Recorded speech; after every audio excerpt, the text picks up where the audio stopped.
Hi, I'm Dr. Dan Ratner. As part of our how-to series, we're going to look at how to recognize aggression in others that can trigger emotional responses, cause doubt, or threaten to reduce power, so that you can get a system in place to help yourself when it occurs. If you haven't already, click subscribe, ring the bell for notifications, hit like if you like what you're hearing, and put your comments below and I'll get back to you personally. What happens with respect to symptoms when other people bring unfair aggression our way? This is the topic today, and it happens all the time, so I wanted to run through how I think about these things and how you can think about things. When somebody brings aggression your way, emotionally, it can feed into some of our biggest triggers. Invalidation, unfairness, not being seen, not being valued, disrespect, and so many more. It can lead to a lot of symptoms, which is why it is important to be able to recognize it well. With respect to doubt, aggression can often be used in ways that cause you to doubt yourself. In the world of aggression and in the interpersonal field, a lot of times people are trying to bring down your feeling of confidence to build themselves up, and that can lead to lots of doubt. And as we know, on Crushing Doubt, we don't want doubt. So it can also be used in ways to make you doubt yourself. That can also lead to a lot of symptoms. As we know, doubt by itself can lead to symptoms. But if you're left doubting yourself, and that's a big thing that happens with aggression from other people, it can lead to a huge amount of symptoms. We often see this when we're trying to get better from mind-body symptoms. I'm sure that each of you have experienced this in some way. When we know about the mind-body experience, but the vast majority of the world does not, we have to interface with them. And there's a whole lot of aggression that actually comes out in that because there's a lot of defended people who don't want to know about this, either actively or passively, and they try to challenge our thinking so that they don't have to think about it. Well, that actually is a form of aggression. I'm not saying it judgmentally of them, but more for your protection as you think about this. There's going to be a lot of aggression coming your way in the world in general, and we need to know how to field it. Aggression, in addition to affecting the emotions and the doubt column, it also is a big game of power. Often the aggressor ends up feeling more powerful in a way. But, of course, this isn't fair or good.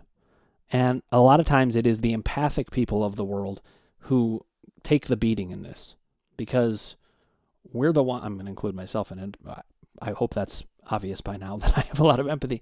But we are the ones who take in the other perspective. We are the ones who are more prone to doubt because of it. So our strengths get turned against us. And sometimes that happens in the aggression world.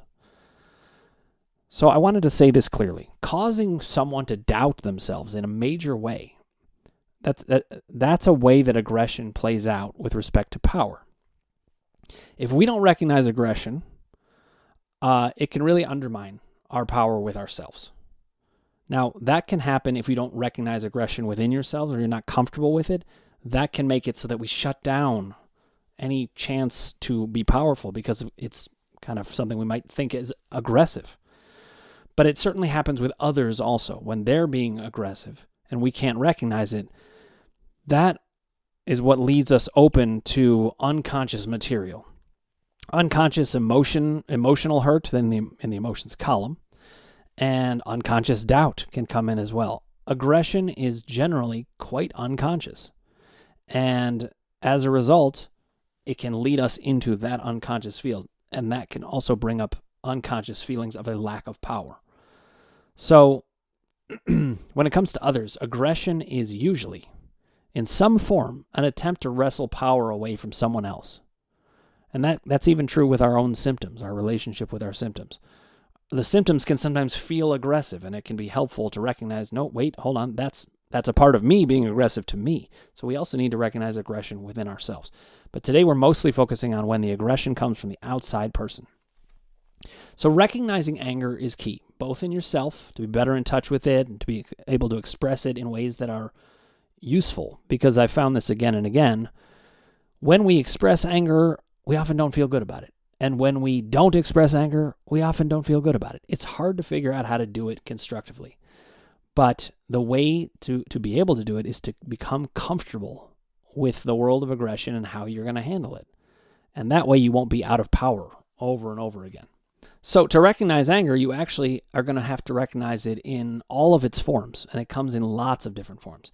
So the key to doing this without a lot of angst and worry is to remember that aggression comes out of the relationship we have with ourselves.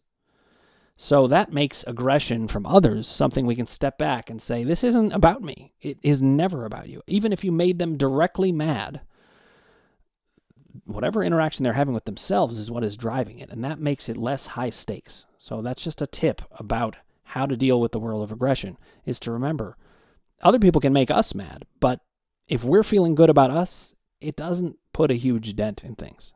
And that's something you can recognize in other people too, so you don't take it so personally.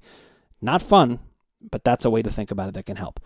So now I'm going to talk about the difference between active and indirect aggression. Now, I want to highlight something. I did not bring up the term passive aggression because that means something else, and I'm going to explain that in a little bit. Indirect aggression is not passive aggression. Passive aggression is a form of indirect aggression. I'll get into that in a bit. But we all know the things that make people mad. It's not a mystery. We know a lot about them. You don't need me to tell you about them. But what about the types of aggression? So there is direct aggression, where people are just saying exactly what they mean because they're mad. And they pinpoint it too. But does this happen all that often? It really doesn't. These days, a lot of people express aggression in ways that are very indirect. The vast majority of anger is expressed indirectly in one form or another. Even when the aggression is direct, what the aggression is about is not always so direct. So the source isn't always clear. Here's an example. When someone's obnoxious to you, you can tell they don't like you. You can tell they're mad and they're being aggressive. But a lot of times they're not going to reveal the true vulnerability that made them mad in the first place. So maybe their feelings were hurt. I'm pulling this out of thin air, but maybe their feelings were hurt by not being invited somewhere. But instead they act like you have bad taste in movies. That's totally indirect. Even though it seems like it's direct aggression, it is not direct. Here is the thing about indirect aggression, and there's so much of it in the world. Indirect aggression is toxic and unfair. We have all done it at times, so I'm guilty of it as well. Anybody is. But I try not to, and I try to recognize it myself. And the reason is that I've come to recognize indirect aggression leaves the other person doubting reality, questioning themselves, confused, worried, and really suffering. So, as an example, when you're mad at somebody and you don't text back to them, I'm not saying you always have to do it, but you do have to recognize that there is potentially a toxicity in that. It's better to say, hey, I'm upset about this and we'll work it out, but I want to talk to you later because I got to think about this. That's direct. That's bringing the aggression directly. So I can certainly work with everybody to work on how we do it in a way that can really work for people. But right now we're concentrating on what happens to you when somebody else doesn't do it so fairly.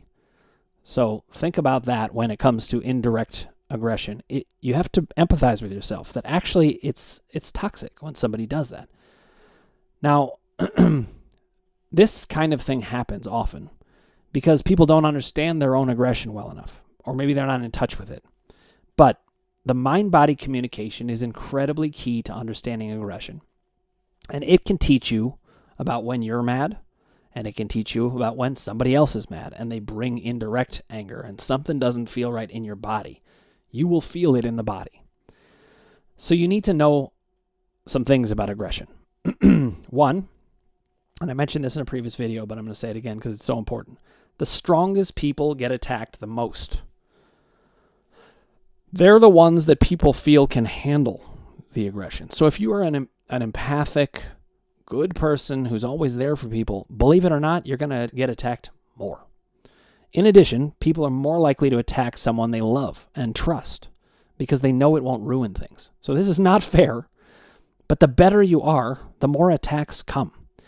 And I say this because I want you to recognize if there's a lot of aggression coming your way, it's not because you're bad. It's usually the opposite. It's because you're good. There's jealousy and they're feeling threatened by you.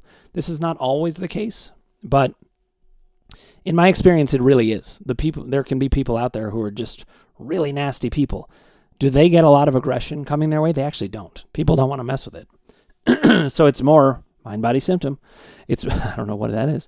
It's more about the fact that when people are good, they're going to get a different way of treatment, and you need to know that about yourself. So there's also a lot of aggression directed at pain sufferers, as if this wasn't unfair enough that you're suffering pain. Talk about adding insult to injury. It really is true. Not that we're injured, of course, but that you're having pain, and the whole world can get mad at a pain sufferer. Because to whatever degree they're empathic, it makes them worried. And maybe they feel, oh, you're complaining too much, or you're making a big deal out of it. They want to distance themselves from a person who's hurting. Again, not fair, but you need to be aware that that's what's happening, and you need to remember that's their problem. That is not your problem. I just am trying to identify the sources of these things so that it's understandable. The pain sufferers also are usually more of a dumping ground for the aggression of those without symptoms. They find this kind of empath or person who can take in the other feelings and process it. And usually pain sufferers are also very adaptive and skilled. So they know we can take it, or at least they think we can take it, when the reality is, no, we can't. We're already dealing with so much. So it's really not fair, but I'm just wanting to give you a leg up in understanding what's happening so that you can recognize it. Here's another thing that you need to understand. Processing someone else's unconscious anger is about the most uncomfortable feeling you can have. In psychology, I'm not going to get too far into the weeds on the jargon of it, but there's something called projective identification. Projective identification is the extreme version of a defense called projection, and that is where projection is where you say to the other person, you're doing this, when really you're the one doing it. So that's projection, when you are doing it and you say the other person is. Projective identification is even worse. It's where they truly hand you the feeling, and suddenly you're processing a whole feeling, and it wasn't even yours. And you won't know that it even happened. So when you're having a very, very unpleasant experience with someone, like extremely unpleasant, think about the fact that they have handed you a feeling. And you need to find a way to hand it back just by thinking about it right. You don't even have to say anything necessarily. Once you realize what's happening, that anger doesn't infiltrate as much. So now let's talk about passive aggression. This is a particular form of indirect aggression. It could be aggression delivered with a smile, very unpleasant, or without words, or in a disguised way, and it's often even disguised from the self. Now I want to make a note about this. Not taking out the trash is not necessarily passive aggression, even if it is annoying in somebody you're living with or a partner. Something that's annoying is not passive aggression.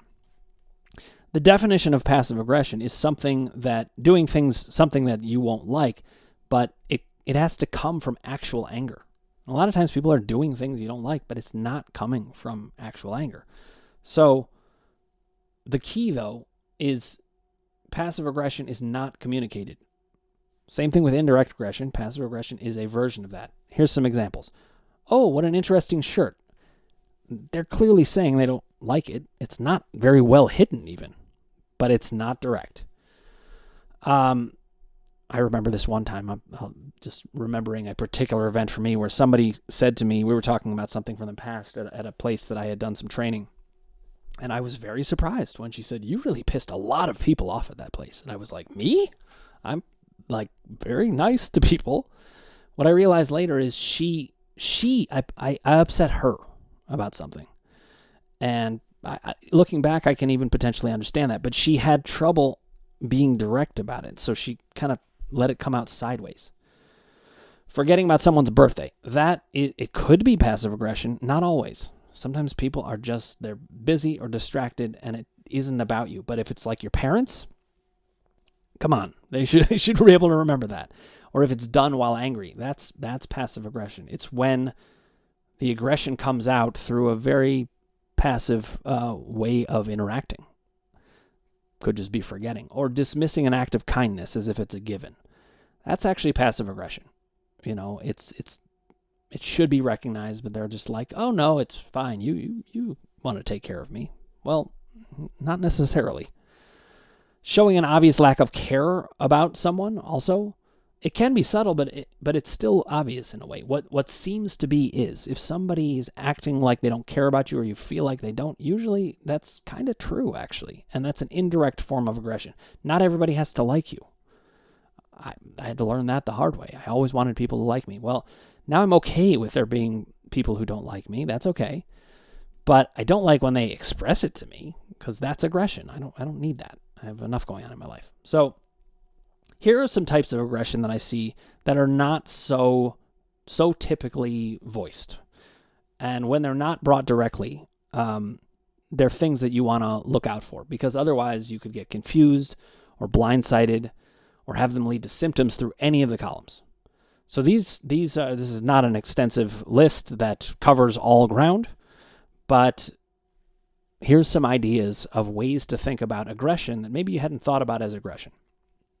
Again, the reason I'm saying this is I want you to be able to see what other people are bringing, because if you see it and you know about it, much less likely to manifest as symptoms. Here's one that I know very well. Aggression through making you do all the work. This is like when you get in a fight with somebody and they say, why can't you just do this? And I always want to think, well, why can't you do it? Because there's a tendency people have to put the weight on other people. Now, the goodest of the world are already taking on a lot of work, so I'm not saying that you should watch out for always making sure you're not making other people work. But a lot of times, and this happens with parents and kids, by the way, all the time, kids make us work. It's a way that they take out a form of aggression. I love my kids more than anything. And as they get older, this happens a lot less. But when you have really young kids, they make you work and work and work. There is actually a bit of a sadistic quality to it. And you need to know about that so that you can manage the anger that comes up in you understandably. It's getting dumped into you. That's a form of aggression. People who confuse you kind of almost on purpose by not communicating well, for example. That's a form of aggression, of indirect aggression.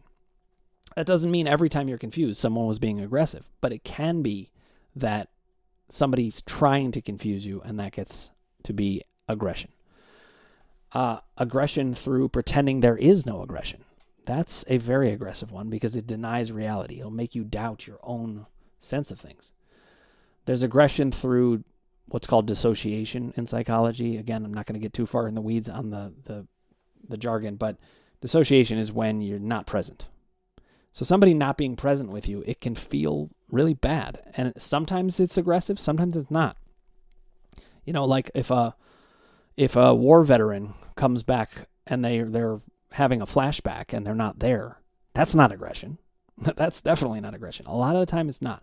But sometimes when somebody's angry, they dissociate so they're not there with you. Something to look out for. Another form of aggression that people certainly have experienced all the time, but it hasn't been labeled so much as far as things I've read or heard about.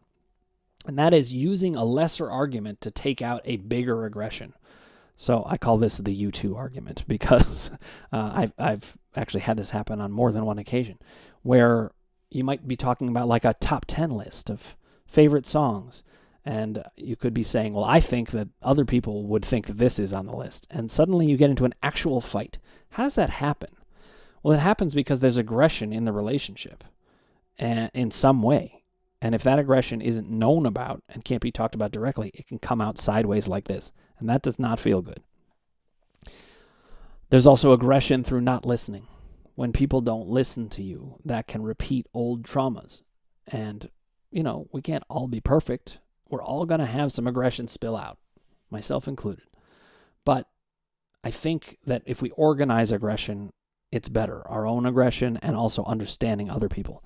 Playing dumb is another one where people they act like they don't know when really they do. And that's aggressive because it puts a lot of work on the person who is dealing with that, trying to figure out what's happening.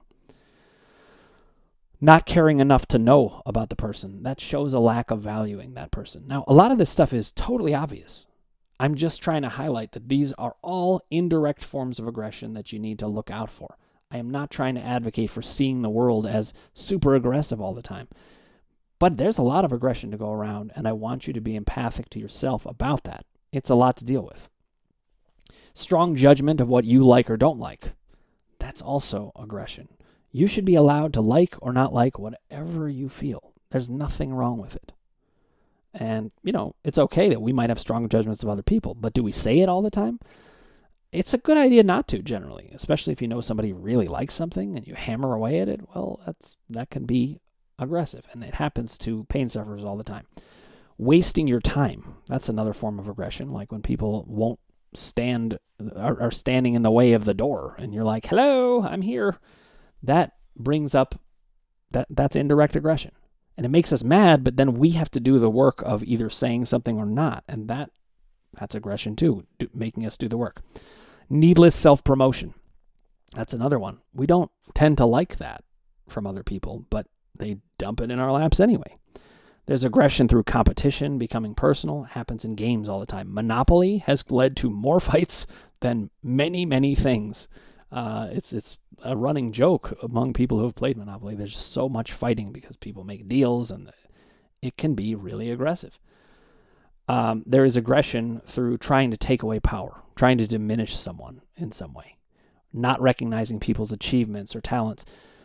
That's not always aggression. Sometimes it's just you weren't attending to things so well. But there's a lot of times unconsciously where that's happening on purpose.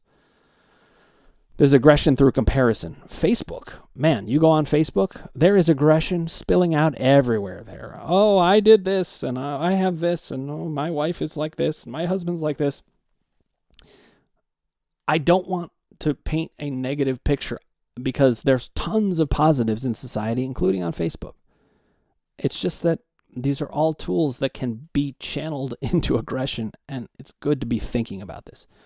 Aggression disguised as curiosity. That's a particularly nasty one, where people are like, oh, tell me more about, what you're doing, about your symptoms. But really what they're saying is, I don't believe what you're saying, and I'm going to make you feel bad about it. These are things you're going to need to look out for. There's aggression through control. Anger shouldn't be brought up and then the conversation delayed. If you're going to bring up anger, you've got to give the person a chance to deal with it then. Otherwise, you're dumping anger into them that could sit there for hours. And that's not fair. And I know that many of you watching will have experienced that. There's aggressiveness through being annoying or provoking someone and then objecting to the response. There's aggression of physical invasion. This happens with little kids a lot. There's also emotional invasion, like when people kind of worm their way into a group situation or a club and it was your thing. And now, as much as you like the person, maybe you don't feel good about that. There's aggression through evasive discussion of anything that, where you're just not giving the person the information. And all of this can be very mild, but it can lead to symptoms if we're not processing it. So I wanted to give a sense of what the types of aggression are out there. So now lastly, I'm going to talk about what we can do about aggression in the world to protect ourselves better without becoming unfairly aggressive ourselves, understandably, because we're angry. So I'm going to talk about some ways of thinking about aggression that can help you when it's happening, when somebody brings aggression. The first one is that everyone has aggression, but these people are misdirecting it. You're allowed to have aggression. You're even allowed to make the mistake of misdirecting it. Nobody's perfect. We're all going to do it sometimes. But it would be nice if people try not to misdirect it.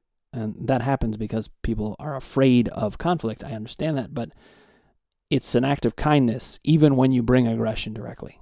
When you say, hey, I was upset about this, I just want to let you know. That's actually an act of kindness, even though there's aggression in it. You also need to remember, this is a key point I mentioned before, that their anger is between them and themselves on their own journey. You are separate from them, and that's freeing. So no matter what happens in the world, no matter how much aggression is brought, you need to remember the only aggression you're really stuck with is if you're mad at yourself. If you're not mad at yourself, you're much safer. So if we understand the power column correctly, one thing we can do is help you not have so much anger at yourself. And one person's power has nothing to do with another person's power. We can all be powerful at the same time. And in fact, that's the goal. That is the goal of mind-body work, or at least one of the goals, is to help people be as powerful and symptom-free as they can be. And everybody gets to do it at the same time. One person succeeding doesn't bring down another. It's one of the great things about it. Once you're powerful, they can't hurt you anymore. This is one of the reasons the power column is so important. I'm just going to say again, remember that the stronger you are, the more likely you are to be attacked. So I wouldn't say that anybody's going to be able to take pleasure in attacks, but you could at least recognize it's evidence of your strength. If you're getting attacked a lot, it's evidence of your strength. I remember going to school with certain kids and they got picked on. And I felt horrible for them. I didn't engage in that kind of thing. But I wanted to help them so much. Now I wish I had understood this. They were often getting attacked because they're pretty strong people. I know it because I know from experience how these things tend to turn out, who was who. The people who were doing the attacking don't tend to be the stronger ones. With respect to the power column, when you stand firmly with you in your own corner, the attacks actually start to lessen. People can sense that you're at peace with yourself and they can't move you off your power. So even when you're strong, if you're strong but at peace, the attacks lessen. It's when you're strong but not at peace, that's when they attack. So I say this a lot of the time, but I want to highlight it again. You can be a goodist and be powerful. This is the goal, in fact. I want to help people be powerful for good, in the name of goodness. I don't want goodists to stop being good, but I do want them to stop being without power. Learning to feel safe with aggression is very important for good living, safety, and a lack of symptoms. So let's remember this. Anger is, in actuality, one of two things. It's either bad feelings about the self that makes you want to make people feel bad, or even just the temptation to do it, even if you don't do it. Or it's appropriate anger directed at the right source when a wrong has been done. But the vast majority of the time, it ends up being the first thing. When somebody brings aggression to us, we often end up feeling bad about ourselves. And so the solution is to go inside and fix that feeling with ourselves to regain the power. Those two sources of anger, the bad feelings about the self and is it the right thing, they're often, unfortunately, easily confused. So I like to double check with myself to make sure that I have the appropriate anger, but that I also, I've had to figure out how to handle it. And I'm not perfect at it. Nobody is. But I do have a bit of a system. If it's anger with someone who is actively important to me and with whom I want a good relationship, I will explain my viewpoint while also going on the assumption that the other person will care about me and wants me to care about them. Now, I have done this sometimes and found out the other person didn't really care about me. And it effectively ended that relationship. But that's okay. It's okay to let go of some relationships when the person doesn't really care about you. And I think that's a helpful way of guiding yourself when it's somebody that you do want a good relationship with. If it's anger with somebody I don't want to have a deep relationship, I make decisions about what to do with it kind of more quietly, internally. They don't need to know.